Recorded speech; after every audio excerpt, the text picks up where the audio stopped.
That's great. Welcome, everyone, to the ADHD Roundtable.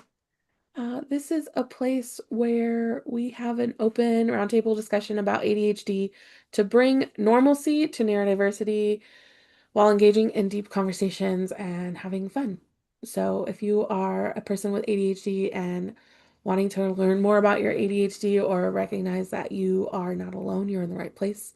If you are a person who has a loved one with ADHD and want to learn more about what your loved one experiences, you're also in the right place. So, welcome. Um, okay, so I normally start with the same question, but I want to like switch it up today. Um, what is what is one of the most spontaneous things that you have ever done that you're willing to share with the world?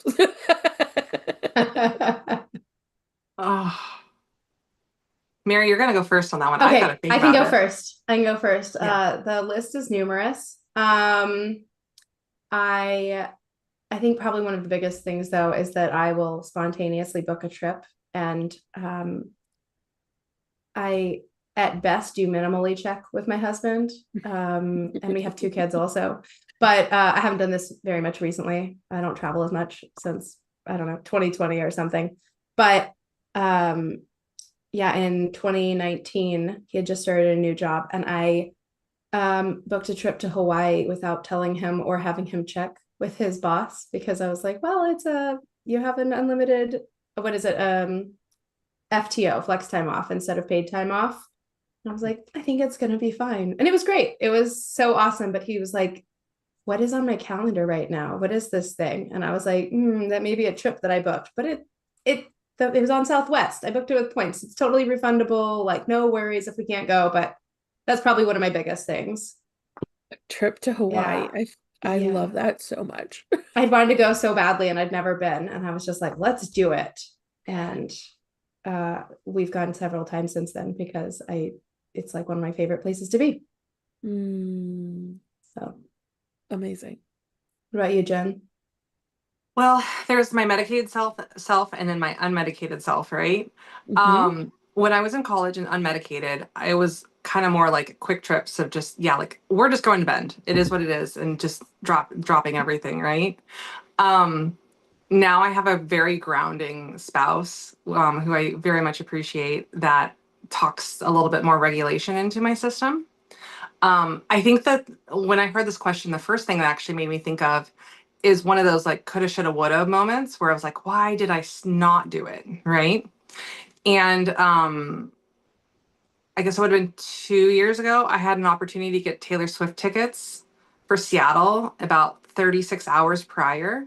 And I was like, no, I need to do it. I need to do it. Let's just do it. And then everyone in my world was like, no, that's too crazy.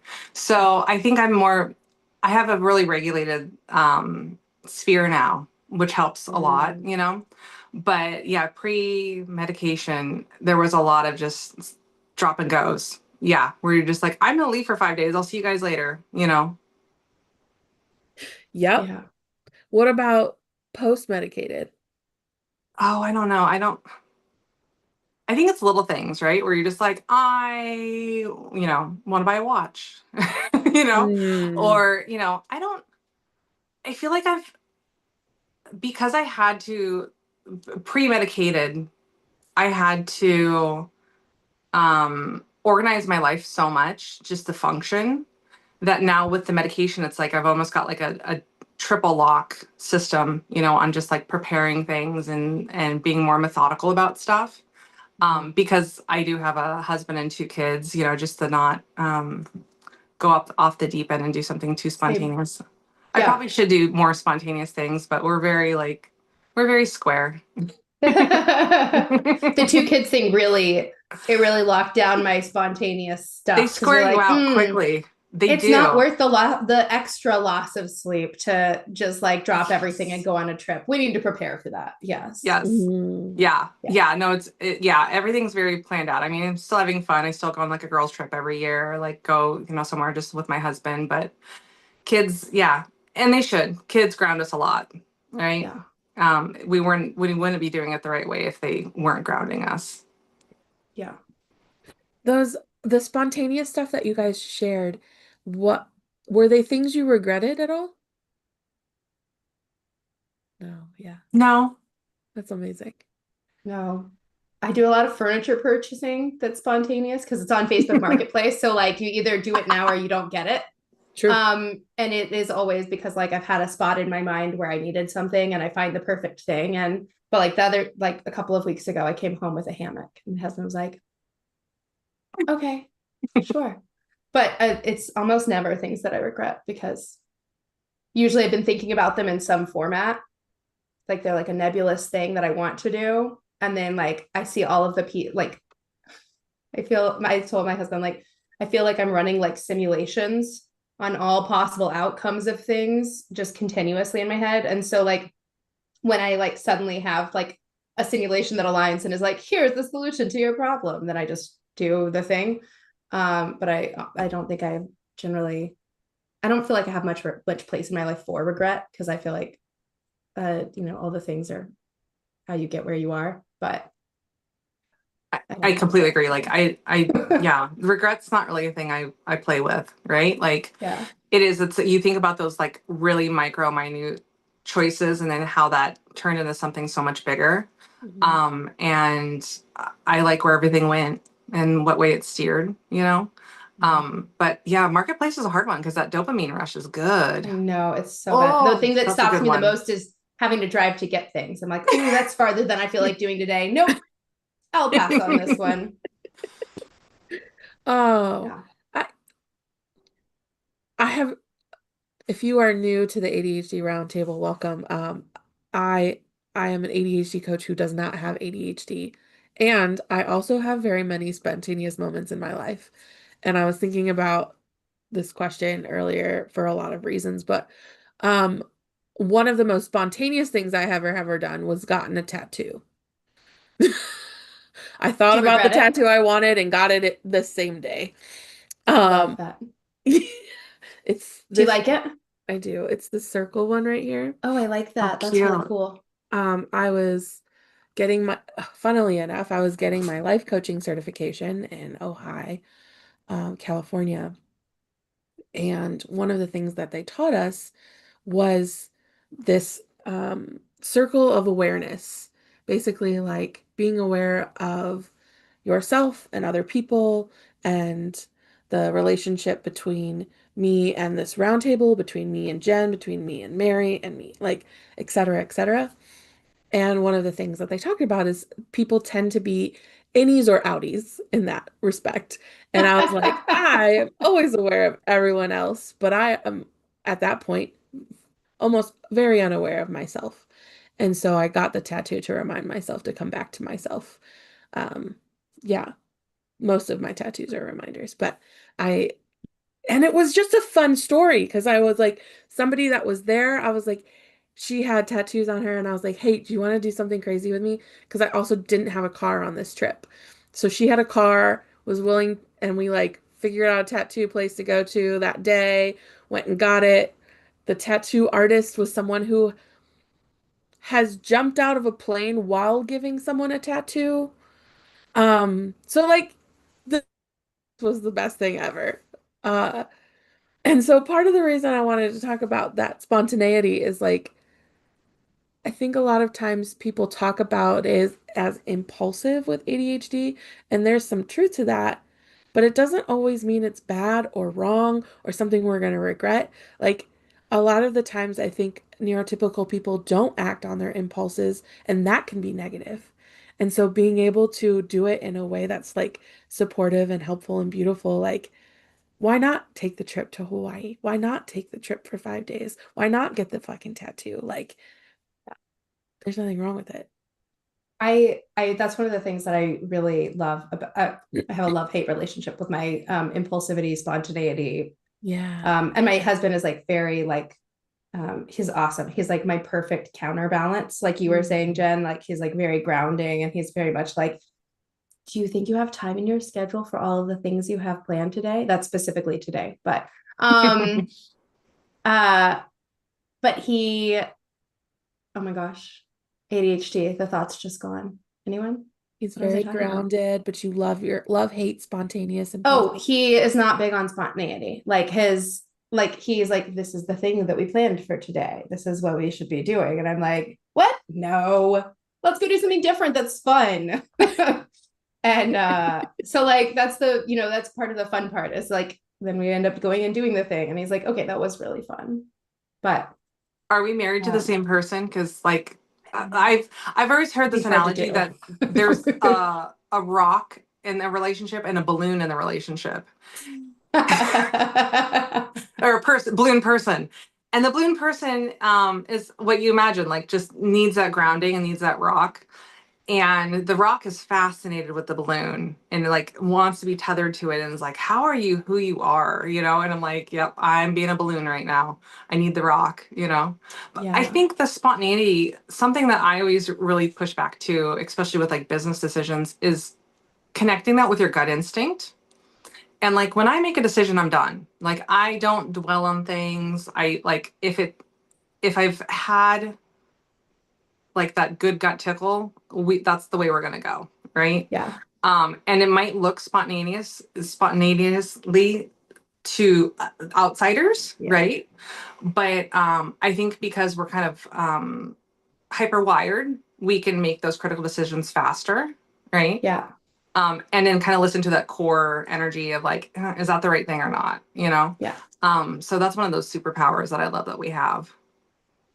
And that's the thing that I was noticing about both of you. It's like the spontaneous things that you guys mentioned were things that you had been thinking about prior. So even though it looks spontaneous to people around you, it's something you've been mulling over for months, maybe years before you even did it. And so, is it actually spontaneous? That is the question. Yeah. Yeah, I completely agree with that. Yeah, like there's always a lot on the back burner in my brain. I And just have like tabs open and they're just like yep. spinning, like running the simulations that I was talking about because I'm like always thinking like, okay, what's a better way to do this task? Or like even, I don't know, things that are not like actively what I'm doing. Sorry, I think I cut you off. I didn't mean to. Oh, no. Perfect. All parts of you are welcome here. I love it. Um, the oh, I knew I should have wrote it down.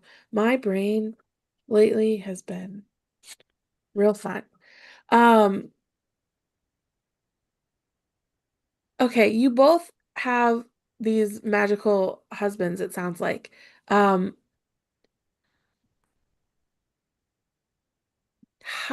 not how did you meet them? Because that's probably a beautiful, wonderful story. But like, how did you know that this was your person, and like, when did that click for you? um I I always thought there was that discussion of like or thought of like likes like, and I dated someone for a long time that was me but male, and a little bit older. And it drove me crazy. Like when we loved too hard, and when we fought too hard too, right? And that's when there was like kind of a repellence that I got where I was like, that's not a good match for me. And so, oddly enough, my husband kind of was like the next relationship that I had. And a situation happened where I was in an internship. And one of my colleagues that was in the internship as well um, got a brain aneurysm and it burst in the middle of the day at work. And she just passed. And she was 22. And as you can imagine, we were all a mess. All the group of us interns were a mess, and we all left that day early. And they were like, "Don't even check back into your desk. Your boss will know. You guys need time." And I remember hysterically calling him, crying. And at that point, I hadn't met him in person. We met on MySpace. Remember MySpace? Yes. And it was to me, it was that gut instinct moment again. I was like, why am I reaching out to a stranger? And I'm like, well, there's, like of all people I could have called in that moment, um, why was it you today? Mm. Right. And it was kind of it was so nice and refreshing to kind of have a new flavor of person, because like I know myself, I know what it's like to date me or be in a relationship with me. And like his groundedness and steadiness was fascinating to me, you know. And again, that was unmedicated me, so he's even more erratic, let's say. Um, and it just like it felt like it clicked right. Like as cliche as it is, it's kind of like a puzzle piece where you're just like, this just feels good, you know. Like just things would come up or life situations, and you're just like, wow, I really like the way that you react to it, or I really like your perspective on this. And it was really refreshing, I think, of a relationship in the very start. It still is, obviously, but um, it was the newness, which is interesting, I guess, when you think about it. Like I was attracted to the newness of the polar opposite of me. Yeah, Yeah. that's beautiful. My story is wildly different. We met in college, and I think we both separately. He knows this too, so we've talked about it many times because it's hilarious. The only reason we kept dating after like the first like month or whatever is we were both too stubborn to break up with the other person. And because we were polar opposites and it was college and we were both super immature, and we'd both recently gotten out of serious relationships that were, mine was garbage. I can't speak for his, but and so I was like not looking for anything serious, and I was like very intentionally like wanting to just date people, not like be in a relationship with anyone, just go on dates, meet people. I was like, I'm not willing to let someone treat me the same way that that person was treating me. And someone that we knew mutually like found out, or like told my now husband, like, oh, I think she's dating like 8 people. And like, it was a slight exaggeration. It was not 8, but like we did not feel, it was not the click, because we were so opposite and we were so immature. And like we really, I think when it started to finally work was when after the first semester we both stayed for summer school. Oh my gosh, this was so long ago. We both stayed for summer school, and like the only everyone else we knew had left, and so the only person we had to hang out with was each other.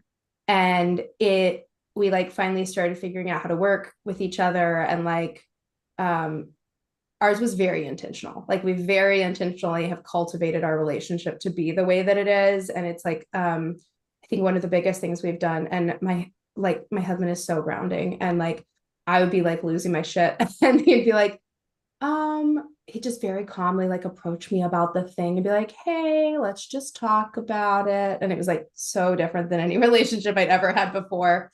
So I think that, you know, we really built it like piece by piece. We built it to be what it is. And then that is how we decided that it was the right fit, because we made it intentionally that way. And it's crazy. He's like sickeningly my favorite person in the whole world. And so yeah, that's how we knew, because we made it that way. And I think relationships that are like positive are, it's just 2 people deciding over and over and over again that this is what you want to do, even when it's hard, even when it's, and that's not to say that like people should persevere if it's a bad relationship. That's not it at all. But, you know, if you can have like our relationship could absolutely be like super mediocre if we were not actively choosing to like, I don't know, Keep it elevated, kind of, keep right? it elevated. Yeah. Like And we're like both nurture committed it. to that, Yeah. you know? So aligning on things when we have differences, being like, okay, how can we find something that's in the middle? And like my impulsivity, I work a lot to like, even when I'm being impulsive, I try to consider like his biggest concerns. Like, is there time in the day for food? Do you remember that you have to eat? And so, you know, so I'll be like, okay, what are your biggest concerns with this crazy plan? And then he tells me, and I'm like, okay, I've now modified the plan in 7 ways to make it fit all of your requirements. And we go on. There's a lot of teamwork. Oh, that's so good. Uh, okay. So you both have kids, yes? Mm-hmm. 2 and 2. 2. Yeah. Amazing. Um, This is going to be a large question, I know. But how has ADHD impacted pregnancy, post-birth, parenting, being a mom? Like, give us like the general at first, and we can dive in if you want to. You want to go first or me? You got this. I got it. Well, my two kids were, well, I joke, we're all neurospicy. My daughter's high functioning, my son's kind of more of a level two, and my daughter has ADHD as well. My son, I'm watching him. I don't know, like sometimes it's just lack of motivation that he's not doing things. I'm like, is this a focus problem or not? You know? But I think it's made me hyper aware of possible like educational needs that they could need, because I think back to, you know, when I was 7, how much help this would have been if someone would have you know, I mean, things have changed so much with child psych and stuff in the time since I've had children and since I was a child.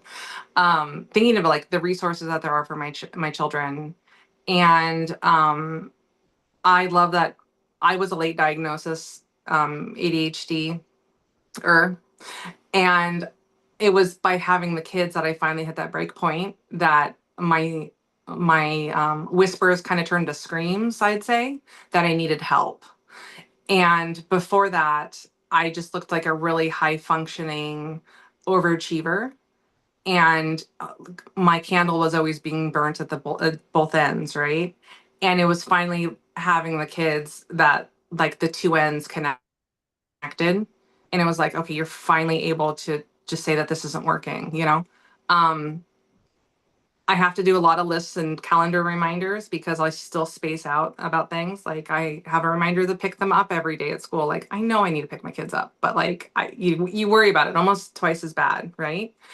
Um, and I don't know. I think I just have more spidey sense on my kids. Like I don't. There's no other way to put it. Like I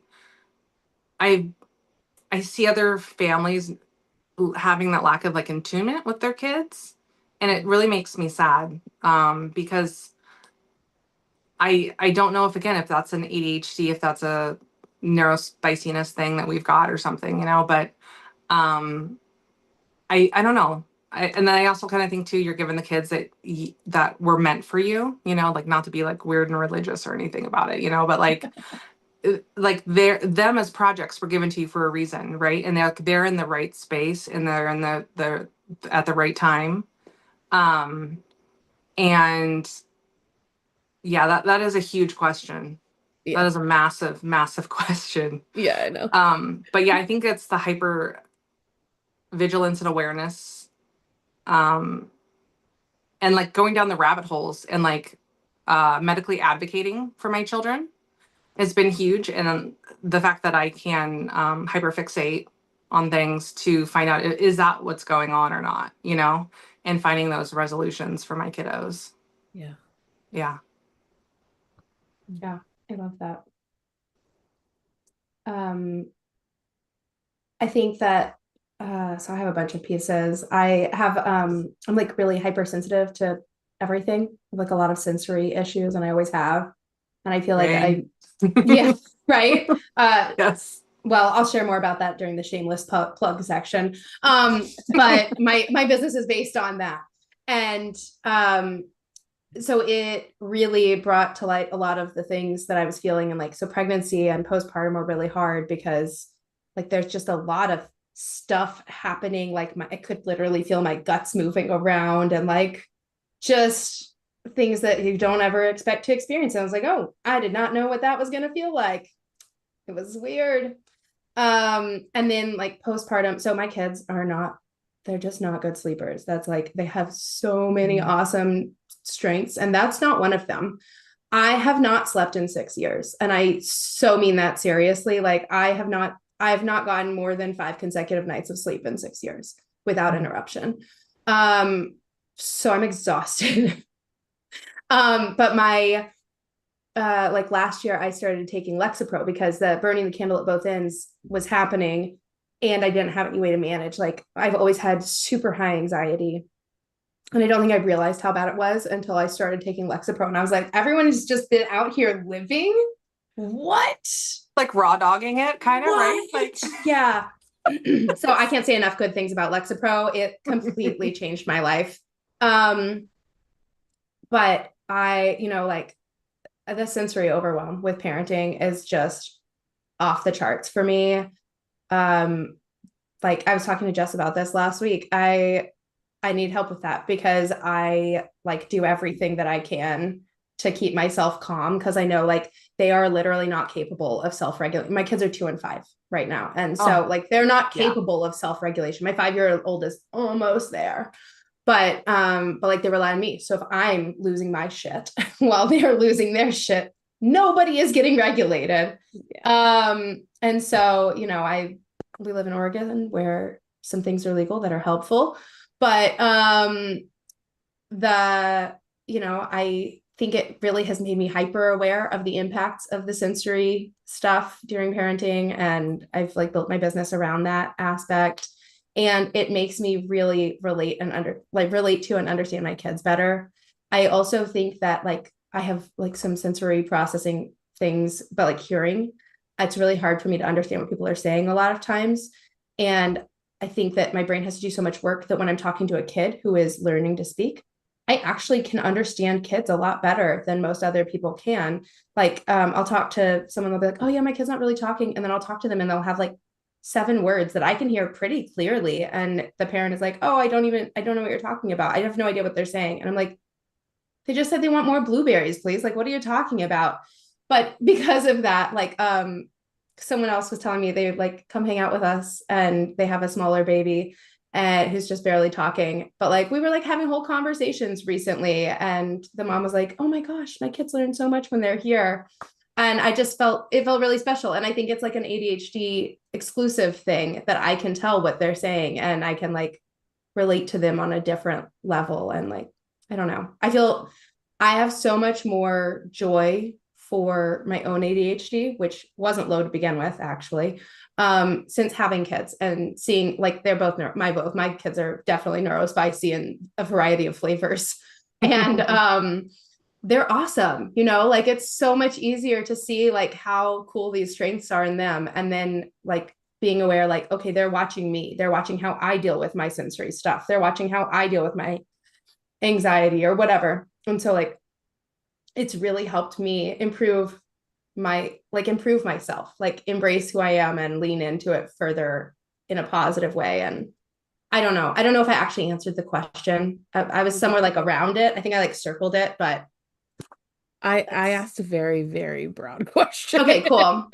Awesome. That was amazing. And the hormones with pregnancy and breastfeeding and postpartum and all of that are insane too. And like really like between that and lack of sleep, just like garbage brain for a little while. And Vyvanse is basically how I'm functioning. That's how I'm functioning. The Rolls Royce of medications, I swear. It's amazing.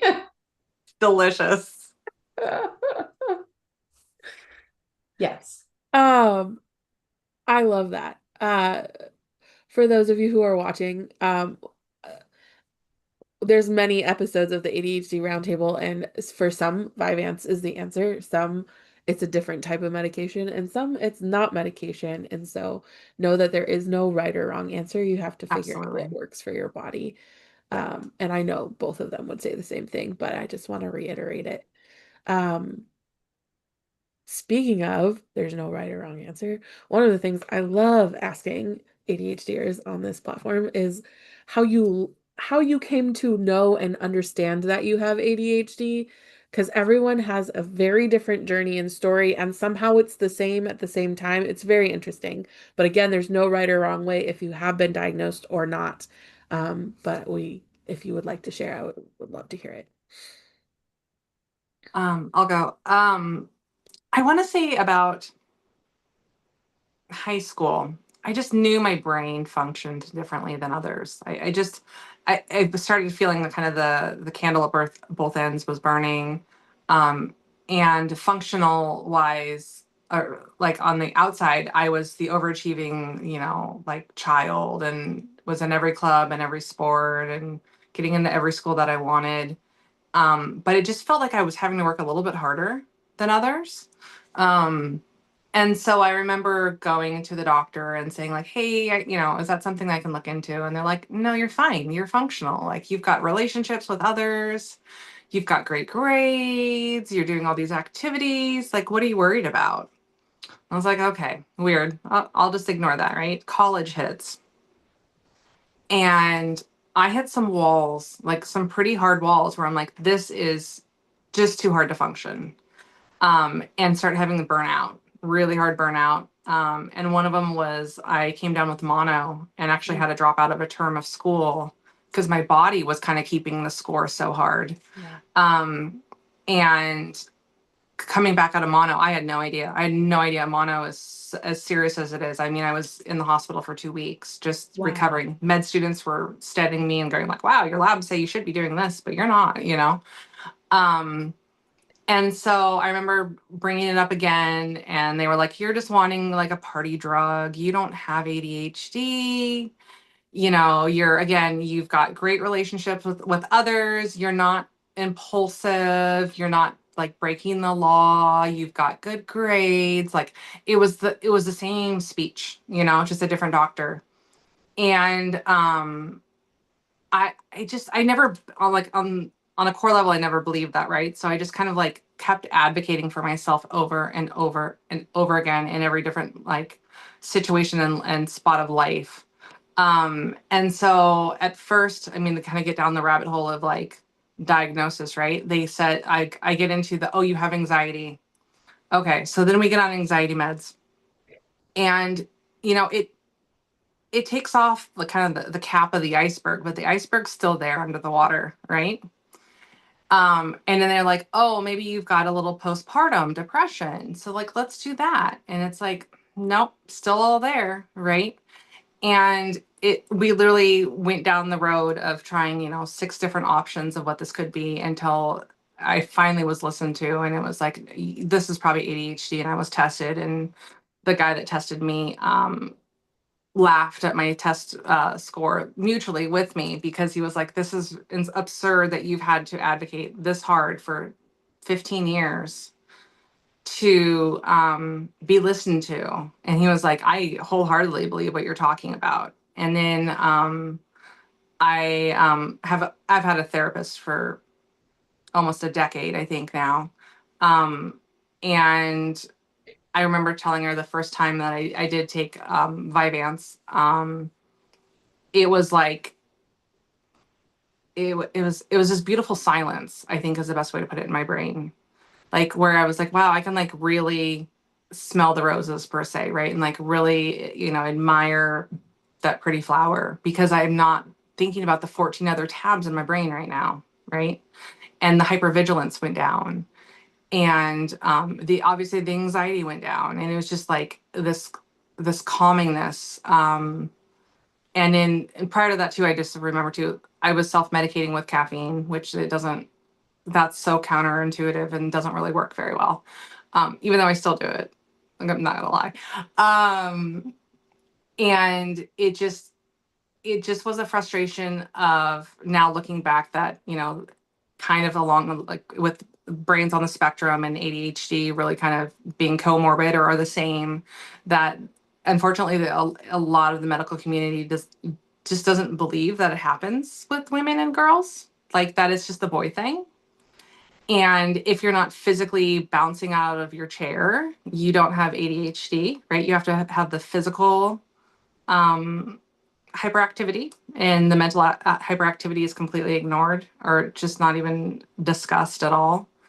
Um, and so it's something that like oh my gosh, I advocate. So I meet so many people and I like, it's within like 2 minutes that you're just like, girl, you need to go get checked. Like you can just tell because you can feel that struggle. Um, and it's the high functioning women that I always worry about because it's the high functioning, overachieving women that a lot of times could be even stronger, and not feeling like they're balancing on one leg, if they had that support, and new coping skills and mechanisms for their ADHD. Yeah.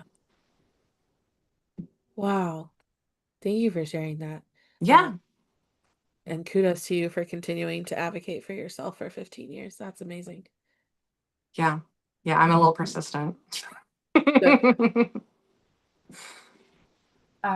My story is what Jen's would have been if the first person had freaking listened to her. Which I'm really sorry you had to go through that, because that is such bullshit. I don't understand why doctors will not listen to women. I mean, I do. It's sexism, but I don't know what's happened to my monitor. Can y'all still see me? Yes. Okay, my monitor just keeps going black entirely. Just one of them, the one that y'all are on. So, let me know if you stop being able to see me suddenly. Okay. But I made it through high school and I aced everything, and I like even did a program where I got my associate's degree from a community college at the same time I got my high school diploma. And so I'd already had like 2 years of college done and everything was great. I like whatever. My GPA was great. And then I went to college and I was like away from home, and I didn't have any of like the support mechanisms that I'd built at home. And I didn't know that at all, that I had ADHD. And I was like going to classes and I was just struggling so hard. I would have so much coffee and I'd be like trying to actively take notes so I could stay awake and focus. And like, I'd be either falling asleep or I would have no idea what was happening in the class. Even though I was actively listening and taking notes, I would have no idea what they were talking about at all. And so I was talking to a therapist that I'd talked to before, and I was like, I just don't know like what's wrong with me. Sorry, the monitor situation has gotten worse. So I'm going to move y'all to the monitor that my camera is not on and just try to keep looking this direction. You look fine on our side of things. Okay, great. Yeah. Can you see it? Look, it'll glow and then it'll glow. Yeah. Yeah. No, Yeah. it's like I have flashing. no idea. I'm Yeah. just gonna unplug it. So sorry, technical difficulties. This is ridiculous. It's really okay. Let's move you over here. Maybe. What do we see? Is that okay? Yeah, it's perfect. Beautiful. Okay, cool. There's a little mess, but it's fine. So I talked to my therapist and I was like, hey, like something is wrong. I've tricked everybody. I am so not qualified to be here. I don't have any idea what's happening in my classes. I'm like failing all my tests and stuff, even though I'm like, all I do is study. I'm not like, I was never a partier or anything like that. I would like go to class and then go back to my room and study. And I was just doing abysmally. And so I was like, okay, I tricked everyone. I'm actually not meant to be here. And my background, like what I studied is biomedical engineering. And that's what I'd always wanted to study. And so I was, feeling really stressed and really bummed and big imposter syndrome. And I was talking to her about it and she's like, well, and she started asking me a couple of questions like, oh, what's your room like? Is it clean or messy? And I was like, I have cereal in my bed. I have clothes in my bed. Like I have like a 1 foot section of my bed that I sleep on because everything else is just trashed. And she's like, okay, I think you need to go get evaluated by a psychiatrist. And so I did. And again, same thing, Jen. He was like laughing and we were like, okay, so this is the thing. And so they prescribed I don't know, Vyvanse or Adderall or something. I can't remember. And I was like, how will I know if it works? And they were like, you will know. And I was like, that's super duper vague, but sure, let's try it. And the first time I took it, I went to class and I remembered I understood what was happening so much that I had questions. And I had never even been able to form questions because I could not understand what they were talking about. And it just completely changed my life. I was like, okay, this is real. I have it. And this is how I'm going to function is with these meds. And it made such a difference. And like, I went on and went to grad school for biomedical engineering and, it just makes such a difference. And my mom was asking me, a couple of years ago, like, hey, are you glad that you got diagnosed? Because, in the generation she grew up in, that would have been a bad thing, right? Like being diagnosed would be like, oh, you're like blacklisted basically. Right. And I was like, no, how else would you know like how to function? I wouldn't know what resources to use or who to talk to or how to, you just feel like you're alone, right? Like you're like, oh, well, I look like everyone else, but I can't do paperwork. I can't meet deadlines without huge reminders. I can't possibly work ahead of deadlines. That would be insane.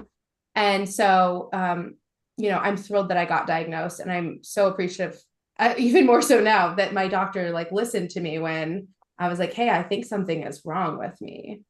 And it makes all the difference in the world. And I think, whether you get formally diagnosed or not, I'm actually a big fan of formal diagnosis, because then you just have, The cat. I love it. Yeah, it's my therapy cat, Cloud Belly.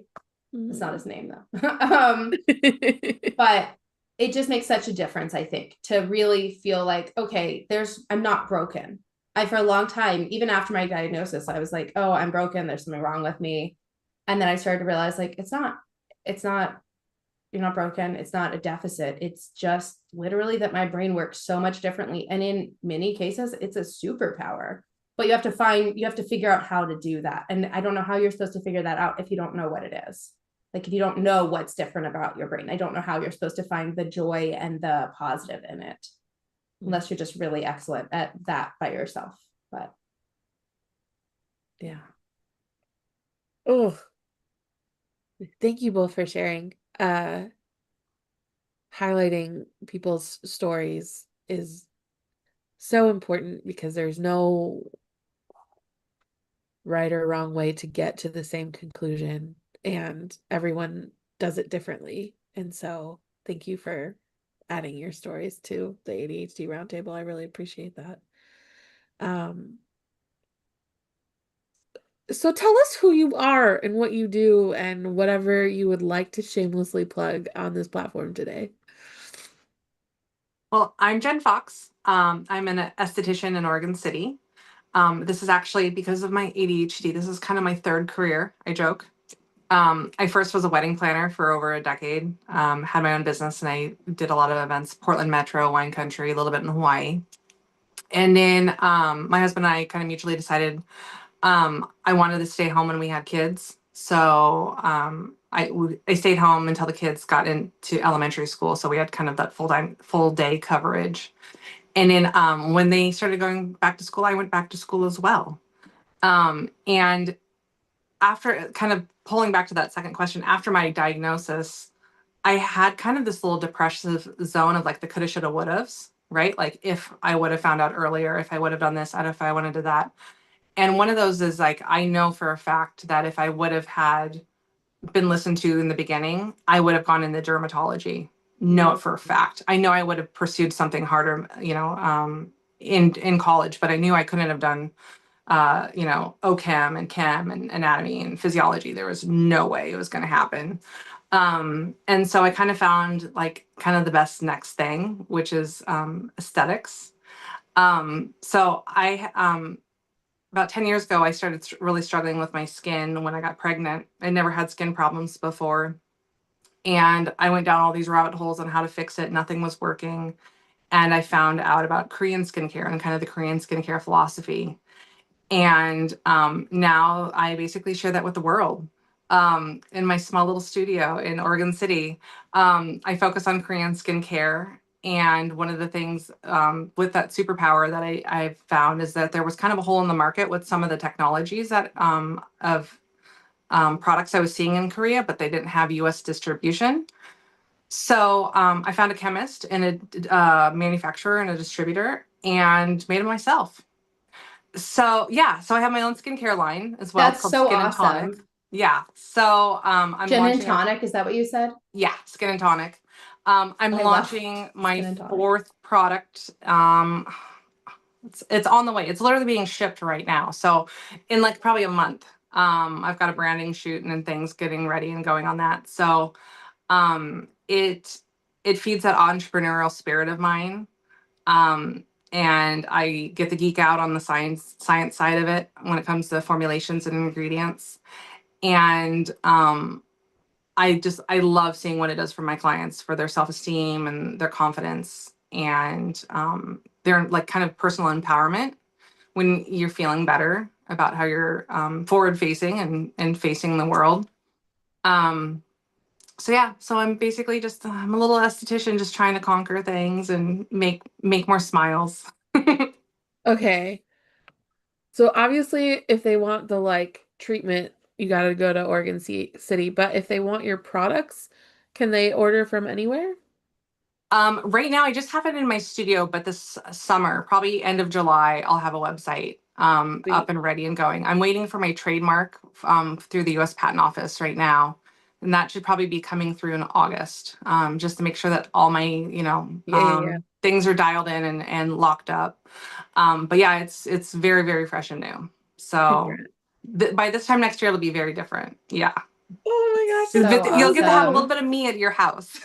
Yes. I lived in South Korea for a year. Oh, I can't imagine. Yeah, their products are incredible. Yeah, Yeah. everyone is stunning, Uh-huh. and the technology is easily 20 years ahead of us as the U.S. market. I mean, just their sunscreen is phenomenal in comparison to our sunscreen. It's day and night, and what I love is there's kind of a beauty between a mix of art and science when it comes to Korean skincare, because they use a lot of heritage ingredients, like really old school things like ginseng or sika or ginkgo or something, Mhm. that we all are kind of familiar with, aloe, right? But there might be a really interesting scientific delivery system of how it's actually being, permeating into your skin. Mm. Or just that they found these cool little things that work together just right, like peptides, and um, And it usually it's amazing. smells really good. Yeah, it's fascinating you say that. One of the things that I've really noticed on feedback from my clients, and I I think this is my sensory side of it too, that I've always been drawn to it, is a lot of the products are very low scent, but it's a good scent, right? Like Yes. it's like for example, one of my like foaming cleansers I love is blueberry scented or blueberry flavored, right? And you go, I don't know if I want blueberry on my face, but I'm like, no, no, no. It's like, it's this really gentle amount of blueberry that it's an essence of. It's not this overly perfumey, body fantasy disgustingness, right? And I love that it's low scent because it's a little bit more unisex. And I also, you just don't need the scents in your skin care. You really don't. Like, Yeah. it's one thing if it's an active ingredient, like if there's rosemary in there for a reason, sure. But there's no reason to be putting extra fragrance in any of your skincare because our body doesn't need any more. We already have so many chemicals going on our skin, and our air, right? And so it's just the Korean philosophy of skincare is phenomenal. Yeah. It's really, really changed the way I've looked at things, and obviously it gravitated me all the way into going back to school to become an esthetician, and then going down a lot of rabbit holes to formulate my own products. I love that. Congratulations. That's so cool. Thank you. That's really cool. Oh my gosh. Yeah, I'm really sensitive to smells, so like low scent, and then Mhm. it has to be actually like natural. The like fake, like I hate Febreze. Yeah, it gives me the ick, Just and smells like chemicals. Yes. yeah, and like I always joke, my whole side of my mom's family, we all joke that we're like bloodhounds. Like we all have these noses where we're just like, that's not good. That's off-putting, right? And like, um, again, I wonder if it's some of the neurospiciness of my brain. I'm just very hypersensitive to a lot of things. Like I'm very hypersensitive to lights and sound and temperature and scent. Yeah. And those are some of that superpowers that I've really been able to hone in and be able to create better products because of that. Yeah. And also a better experience when someone is in my treatment room as an esthetician, Yeah. because I'm just hyper aware of all those sensory experiences that they could be having Yeah. Well, I'm gonna have to take a trip down to Oregon City. I'm anytime. gonna ride with you, Jess. Love it. Great. Bring a book, girl. I'll just have you wait in the lobby. We'll just chill. You want to be the first girls trip down here. I do Yeah. get like a lot of girlfriends that come down and just one at a time come in. I love and get their that. facial, and then, go and have a nice little lunch and go antique shopping and clothes shopping up, on Main Street. It's fun. You can make a good little afternoon of it. That sounds delightful. Yeah. All right, Mary, tell us about you. Okay, I'm going to get back to the sensory thing in just a minute, but I'm going to lead with the fact that I wrote and illustrated my first children's book last year, and it is coming out this week. That's so So exciting. thanks. It's called My Pet Rock, and it's like very like vivid colors and vivid imagery, and it's really joyful to read aloud. Oh, that's your pet rock. Several rocks in front of me, Yes. See, my Yeah, kids because are rocks are rock fascinating. collectors. I have rocks in my purse all the time because they're like, "Look at this new rock I found!" And we have a rock tumbler now in the garage. I won't go into how loud that is on a sensory level because it spins for a month long. I'll show you What? the huh? A month? It goes for a month. There's like 4 different sequences. I had one as a kid and I No. knew better, and then my daughter made me cave in and get it. I'm sure there'll be beautiful rocks at the end, but right now, I don't want to be in the garage because I hear just the tumbles. Oh my gosh. Yeah, that's a no for me. Yeah. So I wrote the book because it was inspired. It's a poem that I then illustrated, and it was inspired by I was like leaving the house one day and I saw a rock just sitting in some water with like a toothbrush on top of it because she'd been like cleaning this rock, and then we like paint rocks all the time at our house. We have so many like in our garden and stuff. And so it's a book about the magic of rocks, because there is something magical about them, and part of it is like they're billions of years old, and like if you think about what they've seen in life, like if you what is that called when you make an inanimate object animated? Personification. Yeah, sure. Yeah. I think Right? that's it. Yeah. I think so. Yeah. Yeah. Feels right. That's 100% right. Okay, great. Let's do that. But if you like personify it and you think about like all the things that it's experienced, and then here we are like collecting these rocks and painting them, and like it's so the book is called My Pet Rock, and it's about this like magic that you find in rocks, and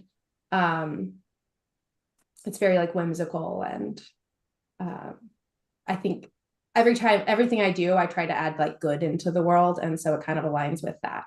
And it's as much for the parents reading it as it is for the kid. Like so many people, I've had them read like when they get to the last page of the book, I can tell, and they look at me and their eyes are like watery, and they're like, okay, I did not expect that. And like just that kind of like reinvigoration of spirit that I think probably everyone needs these days. So it comes out this week, and you can find it on my website once it's out. And if you want one and you're seeing this video and it's not out on my website yet because it's not Friday, then feel free to just send me a message and I'll make sure you get one. I'm also going to be my website is marydianadesigns.com. And then if you're going to be in the Portland area on May 17th, I'm going to be doing Sunday Parkways in Multnomah Village. And I'm going to be selling my copies. I also make jewelry. I'm going to be selling jewelry. I'm going to have a rock painting station for kids to paint rocks and take them home so they can have their own pet rock. And then I'm also going to be advertising my design firm that I own, where I do sensory informed interior design, specifically for neurodivergent families. So if your home has ever felt like it's working against your brain instead of with it, that's what I do. I fix that. So you're welcome to reach out and book a free consultation if anyone's interested. And I really, I care about, we've talked about sensory stuff, and I care about it so much because my life would have been so different as a kid if I'd recognized and understood what these sensory pieces were. I'm sure they like caused so much anxiety, and I didn't even have the words or the knowledge to like tell anyone really. Like I've always hated paper, so I didn't read much as a kid because there were no Kindles. Like it was hold this horrendous feeling book or don't read. So I just simply chose not to read. Now I'm an avid reader, so don't worry, it didn't hold me back. But um, it is, it's always fascinated me, you know, like things that bother me don't bother anyone else. But if you change them so that they don't bother me, they actually make everyone else feel better too. So I think that's really interesting. And it's one of the things I really care about. So, like in our house, we have a trampoline inside, we have a swing inside our house, and we have two types of swings that hang on the hook. Like, because I know my kids need that movement and they need ways to self-regulate that they can do themselves, you know, start working towards that skill development. And so sometimes they just need to jump. Sometimes you just got to jump. And like where most people have a coffee table in front of their couch, we have a mattress, and which sounds ridiculous. And it's very not functional for guests. So, you know, we'll like move it out of the way if we're going to have like a bunch of people over or something. But it works for what works for us. We live in the house. It works for us. And that's what homes should do. They should be joyful, and they should be whimsical, and they should work for all of the people who live in them. And so that's what I create. And you can find me on Instagram at Mary Diana Designs. I share a lot of ADHD content there too. A lot like this. Yeah, that's great. I love that. Both my kids had years of OT, and you are literally like singing from the choir of exactly what we went through for so many years about just kind of making the space adaptable Yeah. and getting those big wiggles out. I tried getting a swing in the living room, and my husband kind of put the axe to it. If it was up to me and I knew how to put it in a joist, I would have done it, and he could have just come home to it. I will trade you facial for a swing install. I know. I'm like, oh, the kids are getting Dang. older, but they'd still dig it, right? Trade is They trade. what I think as you get older, like one of ours is like a sensory swing, sensory Yeah. specific, and I actually love it more than the kids do. I love it. I'm just saying it might be wonderful. I might need it more than they do, right? Yeah. I can see that. No, that's literally our occupational therapist taught us so much about that, and it's just Oh, wonderful awesome. that there's actually someone that's just focusing on the home and yeah, how to make your home greet you, right? When you come home, and not like have it be burdensome, right? And like why do you have a formal dining room if you're not a formal dining room family? That's stupid. Make it have a a table playroom. that folds all the way out and all the way down, so that if we want a table, we have one. But if we don't want the Exactly. table, we don't just have a horizontal surface collecting more crap. I love it. That's so European of you. I love it. Thank you. I thought that the other day as I was folding it away and pushing it against the wall. I was like, yes, yes. I could probably live in 800 square feet.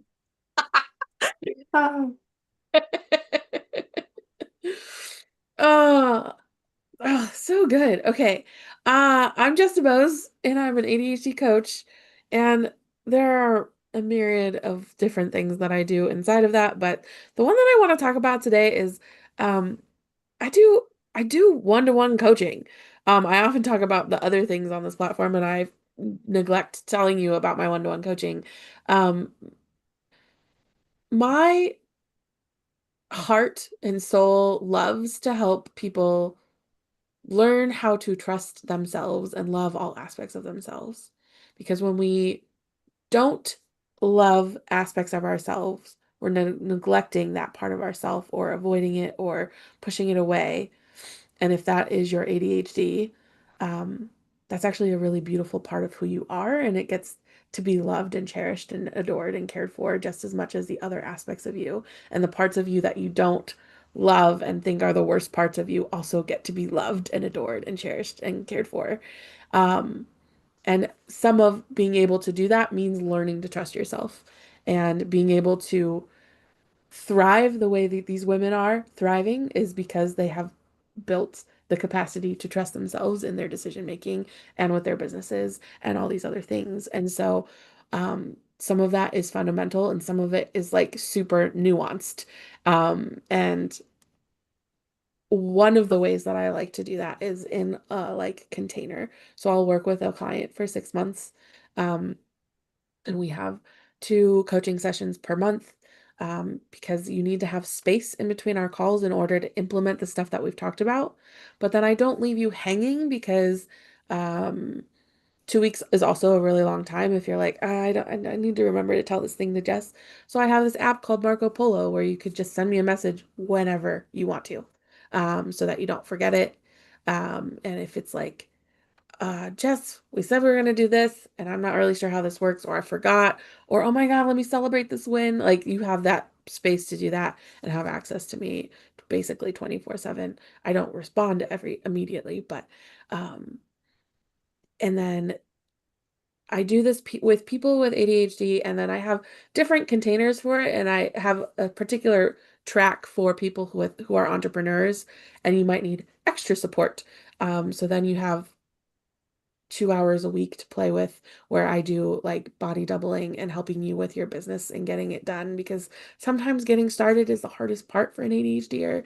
And so it's like the things that you've been avoiding doing, like making that phone call or sending that email or sending the invoice or raising your prices or whatever that thing is, we will like do it together. And most of the time it's via Zoom. I do work with clients in person too, but what's cool about Zoom is you can share your screen with me, and then I can see how your brain works digitally because you're showing me your screen, and then I can be like, oh, okay, I understand this is how this thing works, and this thing works for you.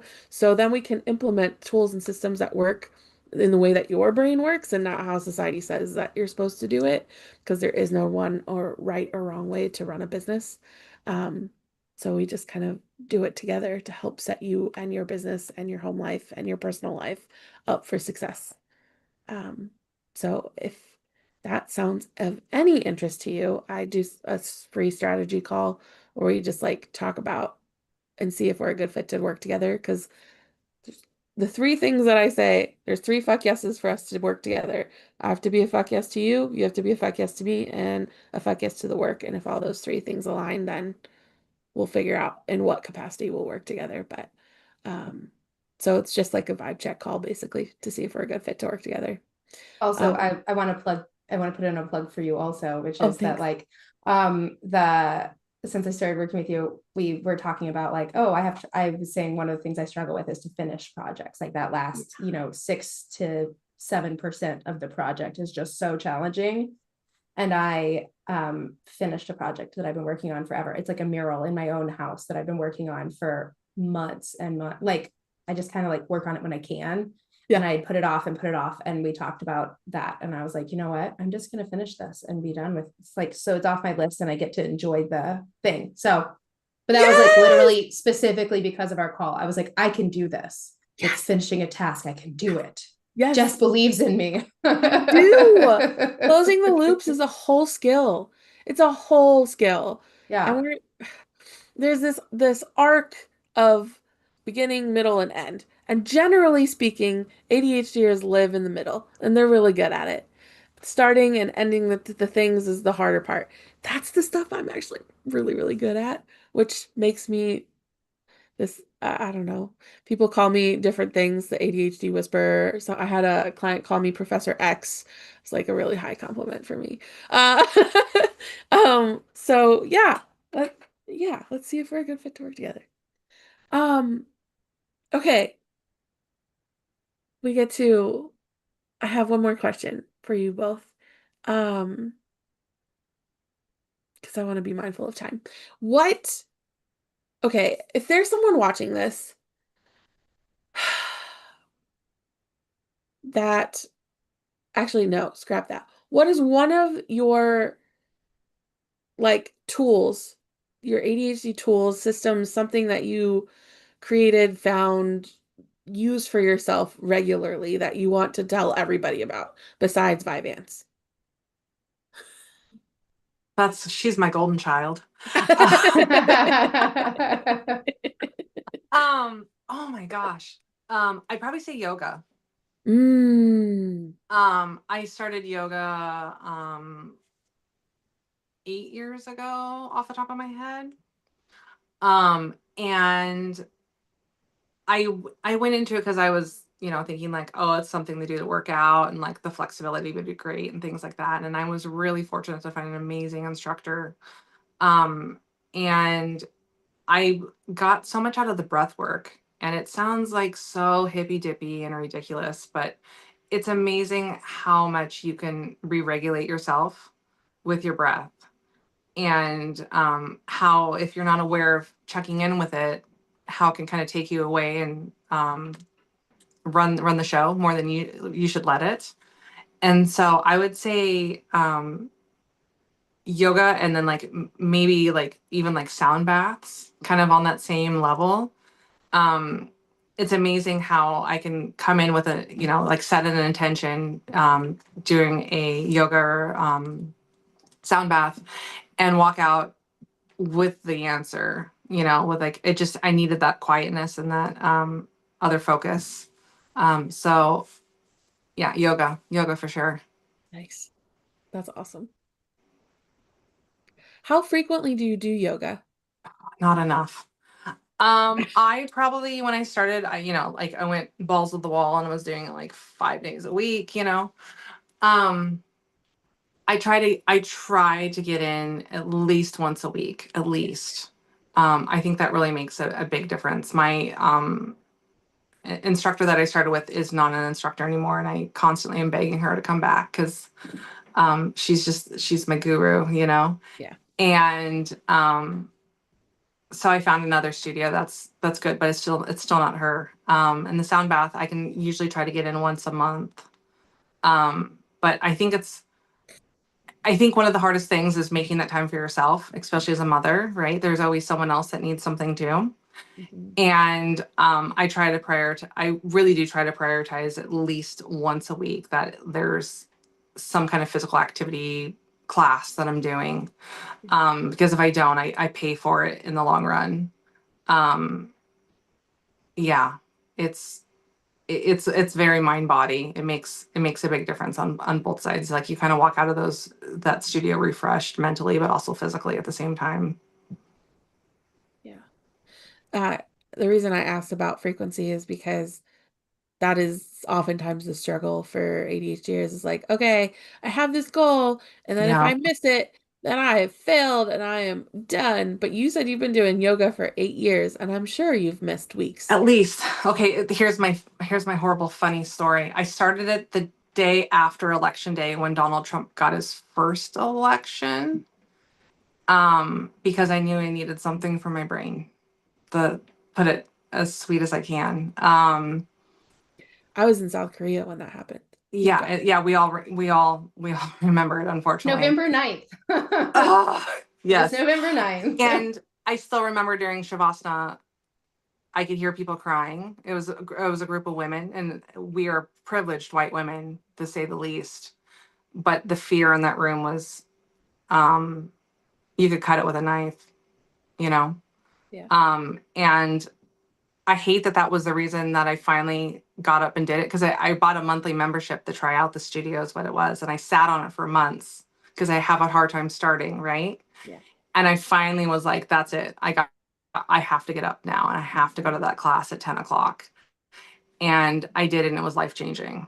I did it through my pregnancies, as much as I could, and postpartum. And I, I'm very, I'm so much more in tune with my body and my mind because of it. I kind of a self-diagnosed EDS, so Ehlers-Danlos syndrome. So I'm very hypermobile, which is great, and a blessing and a curse with yoga because you can kind of dip into things a little too much. Um, and it's helped me learn my limits with my body. Yeah. Is if because like just because you can stretch and go that far doesn't mean you should. And so kind of learning to pull back on things has been a really great teaching lesson for me from yoga too. There's so much. I mean, I could go about yoga all day, but um, it's totally worth it. You just need to go to that first class, and it will suck you in like a cult. Amazing. How about for you, Sorry. Mary? Um, I don't know that I do anything right now that qualifies as that, like as like a ADHD self-regulatory kind of capacity. It doesn't have to be self-regulatory. Just like a tool or a system you created that you use now and you don't even think about Okay. it, or Okay, I found homes for all of our stuff downstairs. Like I went through all of the kids' toys. I took everything out. I figured out what the categories were. I got specific buckets. I made specific labels. It took for freaking ever. Um, but now everything has a home. And like that really simplifies, even though like right now, if you walked into my house, you'd be like, oh my gosh, what a shit show. But in 15 minutes, it would be clean. You know, like if you were like, I'm on my way, it would be clean before you got here. Okay. So at least the toys would be up. And I oh my gosh, I feel like I have so many things in this realm, but like I completely reorganized like our junk drawers, which sounds so like, oh, what is the point of that? But like everything has a home now. And like I was out of the house and someone was helping me with something and they're like, hey, do you have blue tape? Do you have painter's tape anywhere? And I was like, yes, it's in this drawer in this spot. And it should be right next to this other item. And like I knew exactly where it was. And it just removes so much stress when I like find a pair of scissors lying around. I know where the scissors go. They all go in the same spot. And yeah. And then one of my favorite things that I've done recently, I like got it for myself on Black Friday. It was definitely closer to the impulse side of purchases. It is a mopping vacuum and it just brings me so much joy because my kids are so small. Like food is on the floor all the time, markers on the floor all the time. Like, and I, with my sensory issues, walking around on like crumbs and like yogurt and whatever, which sounds like, why don't you just clean it every day? Like I would be cleaning like 3 times a day. I would be cleaning the floor. I say my husband is super involved. He does all the dishes, all of the laundry. So like, let's just be, I just want to like pad that. It's not like I'm the only one doing housework at all. But I got a mopping vacuum and does both at the same time.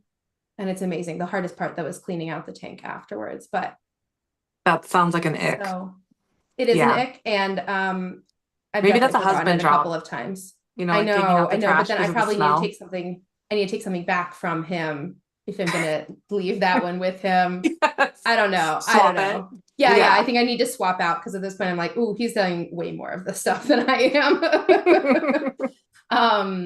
But yeah, that was like a splurge, but totally worth it, especially with 2 kids, or like if you have like pets, or you know, like just Portland in the winter where you walk in and there's like mud now, and just it was great. It really simplifies my brain.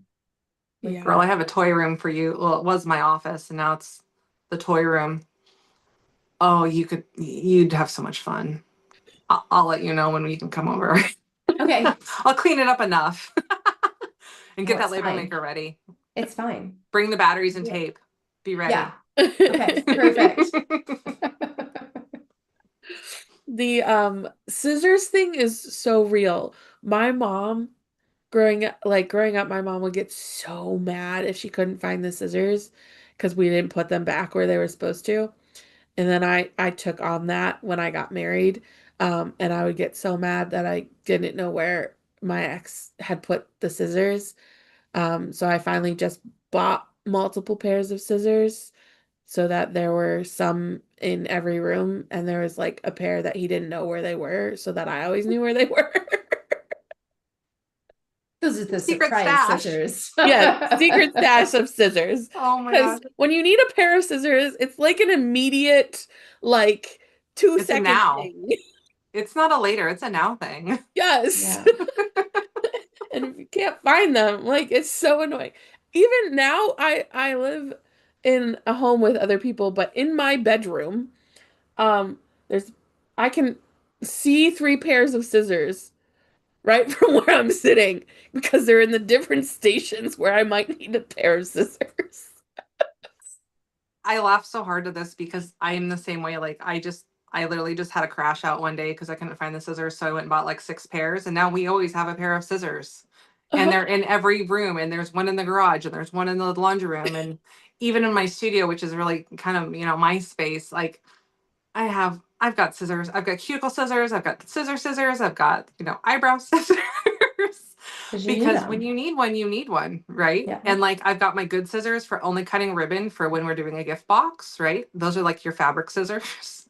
And then Yes. I've got my little scissors that I can like pull and pry a staple off a box, and I don't really care about scissors. And Yeah. yeah, oh, I I have feel a you on pair that of one. scissors that I still have from elementary school. Oh, That's crazy. that's cute. And then I also have I wish they were near me, a pair of scissors. They're like travel scissors. I got them when I was in Korea, but they look like a pen and you pull off the cap and they're like Oh yeah, yeah, yeah, really yeah. I know. cute. It's like they're like little pinchy ones. Yeah, Yeah. Smith those. it's the little things in life, right? I know. Oh, okay. Yeah. Well, thank you both so much for being here and participating in the ADHD Roundtable. I really appreciate it. If you are watching this and you want to get connected with Mary, Jen, or I, please feel free to um, click the links below. Our information is going to be there. You can send us a DM on Instagram or find our websites and get to us that way. Lots of beautiful ways to connect with some pretty badass entrepreneurs. So, thank you for being here, and we'll see you on the next one.